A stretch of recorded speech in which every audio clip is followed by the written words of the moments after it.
From Community Transit in Snohomish County, Washington, you're listening to That Transit Show. I'm your host, Monica Spain. Every month, we bring you the voices behind the scenes, the people who help you get from where you are to where you want to be. Welcome aboard. This summer, the world's biggest soccer tournament is coming to the Pacific Northwest. And while Seattle may host the matches, Snohomish County is getting in on the action with a fan zone, putting Everett on the world stage this summer. Today on That Transit Show, we're joined by Tyler Chism, Economic Development Manager for the City of Everett, to talk about what visitors and locals can expect, how to get there, and why you'll want to join in the fun. Tyler Chism, welcome to That Transit Show. Hi, Monica. Glad to be here. So excited. I know there's a lot of excitement. And, you know, in Seattle, there are banners and the waterfront has been beautified. There's all this stuff going on. But I want to hear about what's going on here in Snohomish County, specifically in Everett. We have a fan zone. Tell me for the uninitiated, what is the Everett Fan Zone? Everett's one of 9 official fan zones across the state. So excited about it. So excited that Everett got chosen to be an official fan zone. And basically what that means is it allows us to participate and activate during this World Cup season in really fun ways in partnership with the Seattle local organizing committee that's hosting the World Cup in Seattle. So I think of us as the fans' living room, or one of the fans' living rooms. Everett is, smack dab between Vancouver and Seattle, Vancouver, BC, of course, which is also a host city. And so we're getting all decked out for it. Everett's going all in. We're not just kind of showing up passively to this. Probably 750,000 people in the region. They're going to spend $1 billion while they're here, and we're going to show them a great time. So tell me about that great time. What do you have in store? Yeah, so our big fan zone activation is our Waterfront Watch Party series, which is 4 dates in partnership with the Port of Everett and the Sports Commission, June 11th, 12th, 18th, and 19th. And so Boxcar Park, going to be all decked out, 40-foot screen, a dozen food trucks, giant beer garden, so many fun things for kids and families, local MCs, pre-show entertainment, post-show entertainment. And so that's the big thing that we're working on. The other thing that we're working on is a series of local watch parties really activating the business community. Okay. That we're calling Game On Everett. And that's in partnership with the Everett Chamber. And so when we found out that we were going to be a fan zone, we put our heads together and thought, how do we do this in a way that's a great experience? And we go all out in this sort of festival style, but then make sure that the businesses and folks who maybe don't want to go to an event with thousands of people can celebrate World Cup during this 5-week season. So it's really kind of inclusive. It sounds like you've got a little bit of something for everyone. Totally. That was the design. Really spread the love, the economic love, the sort of entertainment and celebration, activate in different ways for different people who kind of want different experiences. Everett's really diverse. And so, when we chose our fan zone dates and the teams that are playing, we chose the teams kind of based on folks who lived here around the region. Mexico, South Korea, USA, things like that. So we know it's going to be fun for locals, and the locals will feel like it's their celebration. Our original concept was we were going to activate on all 6 of the Seattle home games. Okay. When we first learned about being a fan zone, that was kind of how it was talked about in the expectation. The local organizing committee sort of changed that requirement. And so it allowed us an opportunity to go back to the drawing board and say, how do we do this in a way that, so we're not overlapping the Seattle dates. We know people will be here for a 5-week period. And how do we get the tourists who are looking for things to do while they're here in between the Seattle and Vancouver matches, but then also activate, on dates that are really relevant for locals. We know the tourists are going to be here, but let's make it a very memorable and awesome experience for the locals too. Yeah, it sounds really fun. So, because we're a transit show, we got to talk a little bit about how you access some of this stuff. And so I wanted to ask you, do you anticipate people will be taking transit? Do you Yeah, there better be. It better be. We need them to. Yeah. There's going to be a lot of people here. And, in Everett, one of the things we're trying to do in the economic development department, and one of our ways that we're really trying to compete with other cities, cities compete with people, or cities compete with other cities for people, right? And for businesses and things like that. And so we're really trying to compete on experience. And part of that is to make sure experiences are not only like fun and vibrant, but also really easy, so people feel like, oh, I not only had a fun time, I had an easy time. Yeah. So for our waterfront watch parties, we've got an amazing shuttle in partnership with Everett Transit. So folks, get to Everett Station via whatever your preferred kind of method is. Take a bus, take the Sounder, light rail to Linwood, and then bus to Everett Station or to downtown Everett. You'll see signs everywhere for the free shuttle that we're running. The shuttle runs every 15 minutes for 2 hours before kickoff for each of our watch party dates.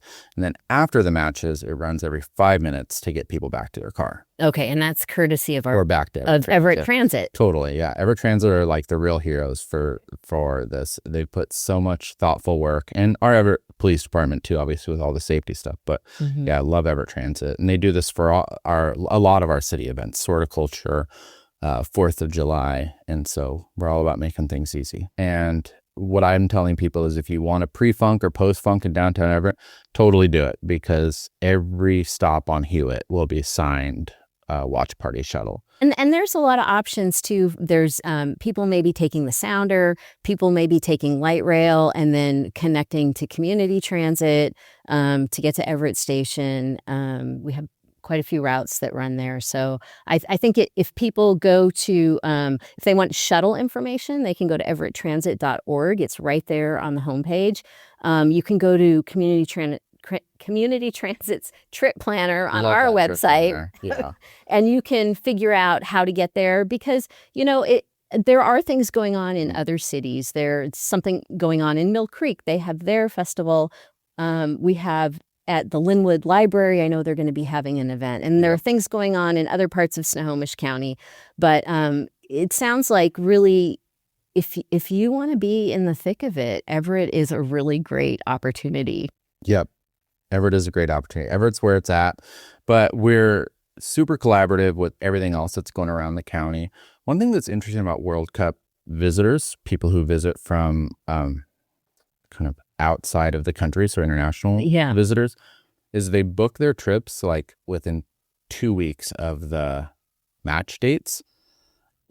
Great. Why? I know. Who does that? Totally. Especially with airfares the way they are right now. Totally. And so we did a learning exchange with, I think, Qatar and the Seattle Sports Commission maybe about a year ago, and they told us about this, that the visitors book really last minute, the international visitors, because they're kind of seeing, okay, the draw happens, then weird geopolitical things happen and things change, and then lotteries for tickets open up. And so anyway, we know that there'll be people that'll be here that like don't have tickets yet to either a Seattle or a Vancouver game.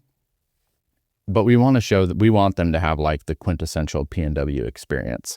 And so part of that is part of that is going to be in like the river valleys around Snohomish County too, up in or near Sultan and up in Arlington, and get out and hike, get out on the water, and then come to our fan zones, watch a game at a local bar. It's a whole season of PNW soccer. Yeah.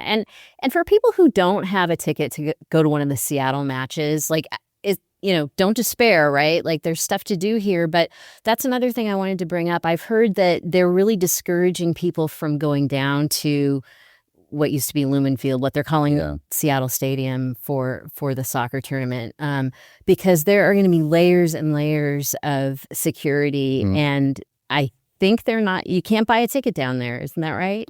That's how I understand it. Yeah. Don't show up thinking that you're going to get a ticket. You can, if you don't have a ticket, you can likely get a ticket on some sort of third-party ticket reseller thing like that. But yeah, definitely don't go to Seattle and think you're going to get into a game, because that's not going to happen. But if you show up to Everett on June 11th, 12th, 18th, or 19th, and you want to get into our fan zone, easy peasy. Excellent. So the PNW is a big soccer thing, especially for kids. I've got my soccer bag. Is that you? That's me. Nice. I once scored a goal with my left foot, but that's awesome. That's a whole other story. Yeah. Anyway, but kids, I mean, this must be really exciting for kids who grow up here playing soccer, maybe watching it on TV. How are kids being brought into this experience? It's going to be awesome for kids. We have been so intentional with our watch parties to have other activations besides just the soccer matches. So we have a partnership with Imagine Children's Museum, the Sports Commission, and 3 local soccer like clubs and retailers. We'll have an awesome kid zone at our watch parties. Kids will be able to play, kick the ball, have some fun, meet Sounders players and things like that. Then they go to the Children's Museum and they go through a little bit of a learning experience where they learn about sort of physics, physiology with sports, some international culture and stuff like that. And then we also have like a gaming trailer for kids who want to like get in and get a little screen time in, you know. We'll also have face painters and You can have like a photo booth of all that kind of stuff, Yeah. you know. But yeah, so families, we really want families to show up and kids like to remember this the way that I remember stuff like this when I was a kid. Yeah. We've been really intentional about that. Yeah. So, I mean, being a family-friendly event, but there is going to be like alcohol and other things. For sure. There's something for everybody, like we said. Yeah. So tell me a little bit about security and what people should expect, because we want people to feel like, yeah, this is for me. This is going to feel good and safe and that kind of thing. Yeah. We looked at a few different sites. Originally, we were going to have, we were going to try to move the fan zone across the city. Police quickly were like, please don't do that. That's going to be a security nightmare for us. I'll be honest, I did not understand the complexity of the security for an international event at this scale, like when we first started dreaming up the fan zone concept. But Boxcar Park is perfect for it because it's pretty easy to harden and secure with fencing, kind of one way in, one way out. You've got water on the other side. You got a Navy base right next to it.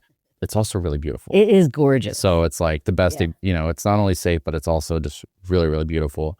Would have loved to have the fan zone in downtown, but downtown presents a lot of security, like complexities. And just I would think logistical things too. But this will be like a similar experience to entering a stadium event. You know, we're going to have 2 different lines. One line for, hey, you didn't bring anything or you brought a small clear bag. Quick little bag check, go through a metal detector, bada bing, bada boom, you're in. You showed up with your family's lunch and a diaper bag and a stroller. This could be a more enhanced security screening. Just, got to check those diapers. Got to check the bags, make sure that nothing is coming in that could potentially hurt somebody. But Everett Police, the Navy, the local sheriff's office, port security, they've been amazing. They have such a great kind of safety operational plan. And really what we're trying to balance is like, we want it to feel safe, welcoming. We don't want it to feel like you're walking into like an outdoor prison, So we've been really intentional about making sure that first and foremost, it's a safe family event, that people feel safe, but they don't feel like, okay, this feels like there's a lot of cops around and it makes me feel uncomfortable. And so we'll have private security doing the bag checks, private security in the beer garden and things like that.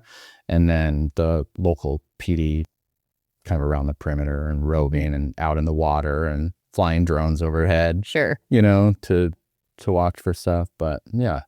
Well, you talked about this being, having international people maybe coming. There's a lot of culture in Everett, being a diverse city. How do you plan for kind of a multicultural experience or to be welcoming to different cultures? Yep. Lots of community outreach, connecting with the local Hispanic community through lots of different. Obviously the local Hispanic community is not a monolith, so we don't go just talk to one group. There's lots of groups. Same with the local Korean Business Association, through the Korean faith community, things like that, to try to just, hey, what is fun? What feels approachable? What feels intrusive? What do you want to see? Hey, do you guys know about this? Are we getting the word out to you? How do we get the word out to your communities better? So a lot of just a year's worth of conversations with the community through different avenues. And then our programming too, like you said earlier, that it really is for everything. And sometimes if you design things for everybody, it's kind of nothing. Yeah. Yeah.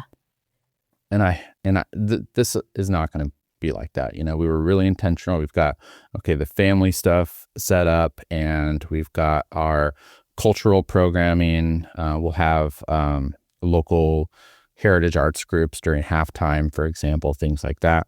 We have a Spanish-speaking MC on all 4 days, actually, but particularly relevant on the 3 dates where there's, Mexico, Paraguay, and another Mexico game.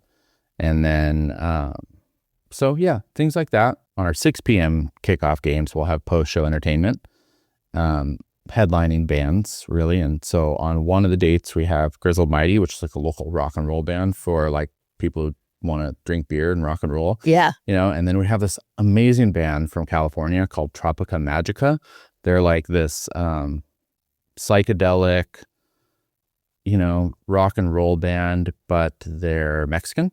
And so everything's in Spanish. And so really try and... Well, they're dancing. Yeah, diffuse cultures, Yeah. Like really try and diffuse cultures. Yeah. Soccer is the most played sport in the world. It's the most adapted sport in the world. We're becoming a soccer city, and I'm here for it. Yeah. Also, Everett rules. Like, why wouldn't we be a fan zone? Everett is just getting noticed in a way that I feel like hasn't been the case since I've lived in Everett, which has been about 20 years.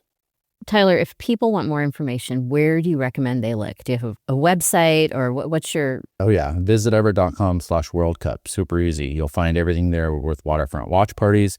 You'll find everything there for our shuttles. You'll find the whole list of all the other events and activities that are happening around Everett. Snohomish County Tourism has an amazing list of awesome things happening all across the county during the World Cup season. So go to discoversnohomishcounty.com, and there's like an endless list of World Cup fun there too.